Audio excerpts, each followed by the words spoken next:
pinagpalitan ka lang kinabukasan for a temporary pleasure. Di po ba, hindi mo na napansin na yun ang naging mission mo sa buhay? Kaya sabi ni Kristo, what does it profit a man if he gains the whole world and loses his soul? Pag-isipan niyo mabuti. Saan natin dinugol ang ating oras na handa natin ipagpalit ang ating mga panahon? Pag-isipan niyo. Yung iba, inubos ang panahon, katitingin ng reels.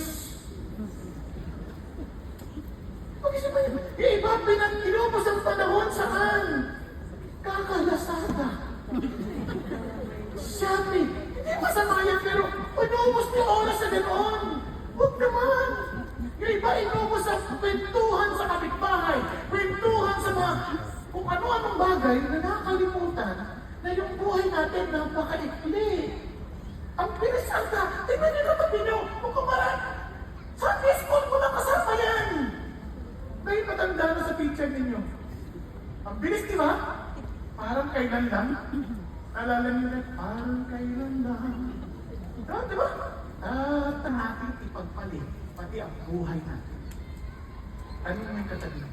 Meron ka bang ganong isyo? Si Manman, tingnan niyo po. Anong sabi ni Paul? To testify solemnly on the gospel of the grace of God. Di po ba't yan din ang pinagagawa sa atin? Tingnan niyo.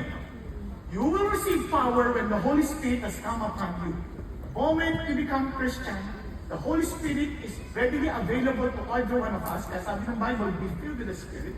And when that comes, sabi niya, you shall be what? My witnesses. Ano yung sinabi? Hindi ka naman sinabi maging lawyer ng Diyos. Ang sabi niya, tayo ay maging patotoo. You will